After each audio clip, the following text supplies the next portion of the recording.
Well, hello once again, my friends, my fellow historians, and my fellow lovers of the SS United States. I'd like to welcome you to another video, and today is December 27th of 2025. I've got an update on the docket, and this is for case number 325-CV00212, New York Coalition to Save the Steamship United States versus OKALOOSA County, Florida. They updated the docket on December 23rd of 2025, and this is document number 38. This is the consent motion to take judicial notice, Re-31 motion for sanctions and incorporated memorandum of law by New York Coalition to Save the Steamship United States Incorporated, filed by James Maloney. So let's go ahead and take a look at that now. So the memorandum of law. In its order dismissing this action without prejudice, document 28, this court noted that New York Coalition argues in opposition to the motion to dismiss that the Army Corps of Engineers permits, of which judicial notice was taken by the court, were issued years before the county took title of the SS United States, and thus did not contemplate sinking a vessel on a National Register of Historic Places.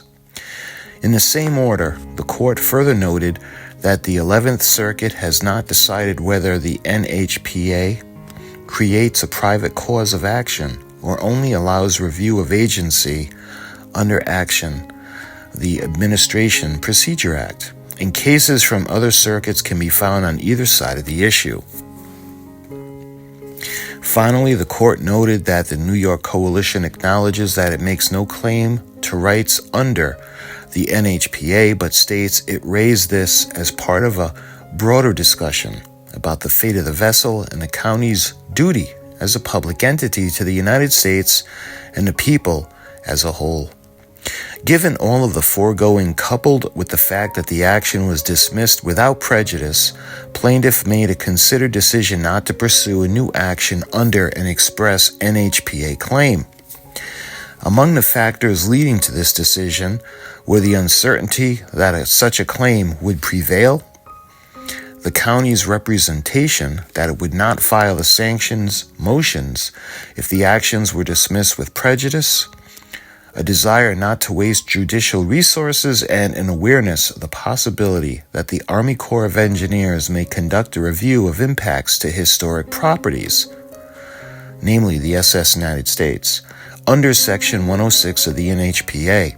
Instead of litigating further, the plaintiff filed a notice of voluntary dismissal, consistently with the federal rules of civic procedure.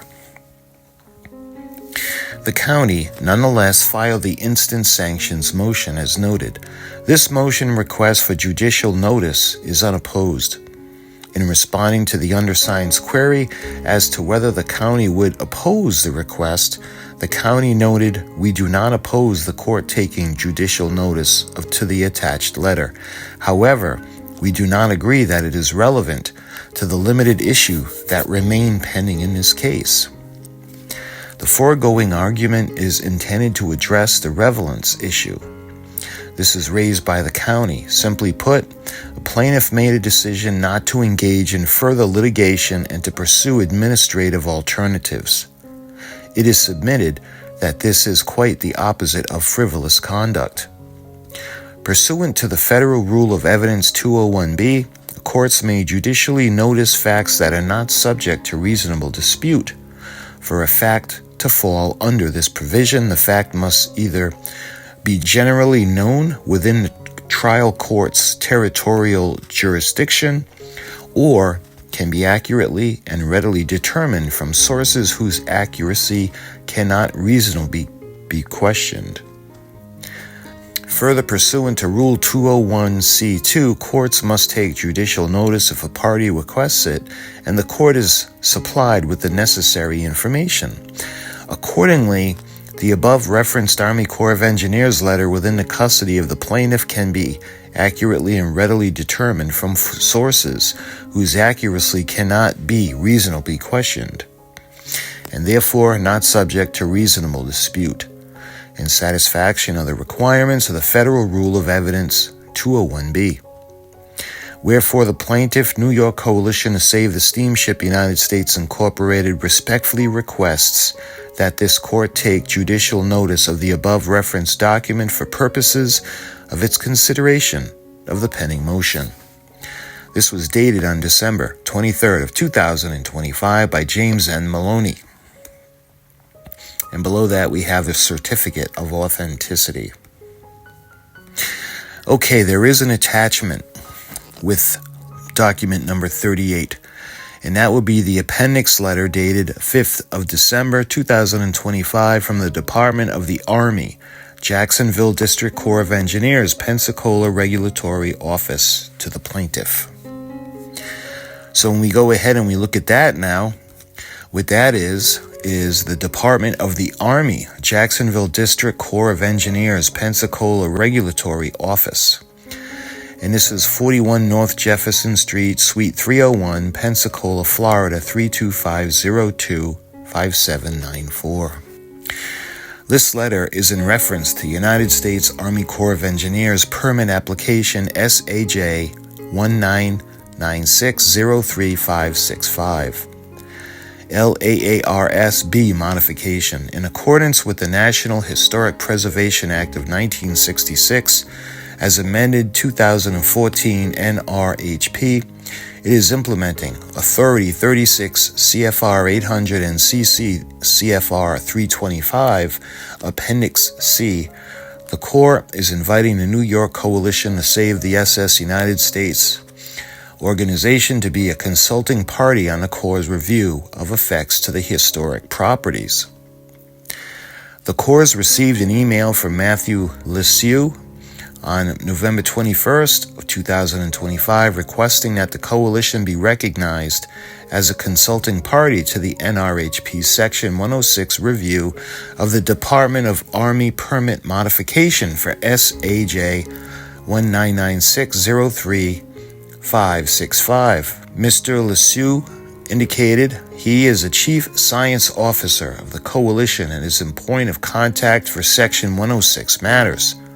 The proposed modification is to change the minimum authorized depth of the Large Area Artificial Reef Site, or LAARS, be from 140 feet to 60 feet to accommodate the deployment of the large vessels with significant vertical reef. This modification would make the vertical clearance of LAARS-B consistent with LAARS-A and LAARS-C, which are also permitted under SAJ 1996-03565. The Corps does not actively oversee the objects that are deployed by the permittee to the permitted. The Florida Fish and Wildlife Conservation Commission is the agency that oversees such deployments. However, the Corps discovered that the permittee intended to sink the historic SS United States in LAARS-B, which refocused the Section 106 review to potentially adverse effects to a historic property. Ultimately, the Section 106 undertaking was defined as the proposed sinking of the vessel in LAARS-B. The Corps reviewed the request, and coordination with the Florida Division of Historical Resources indicates that the Coalition's focus and activities possesses a demonstrated public interest in the Section 106 analysis of the undertaking. The Corps, therefore, is inviting a Coalition to comment on our determination of effects as a Section 106 consulting party. Please note that this invitation is related solely to review of impacts to historic properties under Section 106 of the NHPA.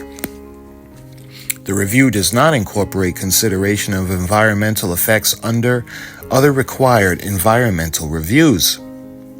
Prior to receipts of the request, the Corps had been engaged in ongoing coordination with the Florida State Historic Preservation Office, or the SHPO.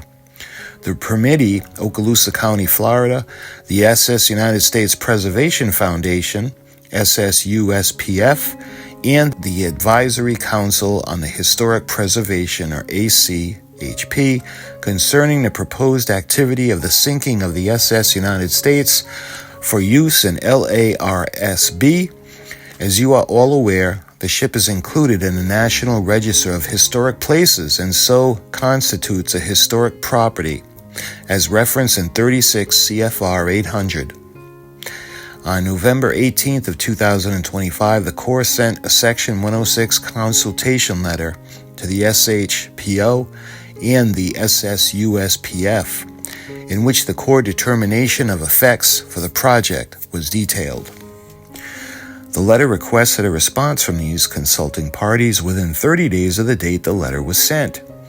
As a consulting party, the coalition will receive this letter for consideration and consultation. However, due to the date of the coalition's request in relation to the date of the letter, a time frame for responding to this consultation letter will be shorter than 30 days stated in the letter sent to these consulting parties. By this letter of Corps requests confirmation from the Coalition Board of Directors and their intent to act as a consulting party. If you have any questions concerning the information in this letter, please contact Mr. Robin Moore at 850-598-7637 or by email at robinemore@usace.army.mil. So my friends, that is the update. That was on December 23rd of 2025, and that was document number 38 with the attachment. And if there's a response to this, or there's any other updates to this, or the condition of the ship, then I'll be sure to make another video. And I thank you guys so much for watching, and I'll talk to you guys soon.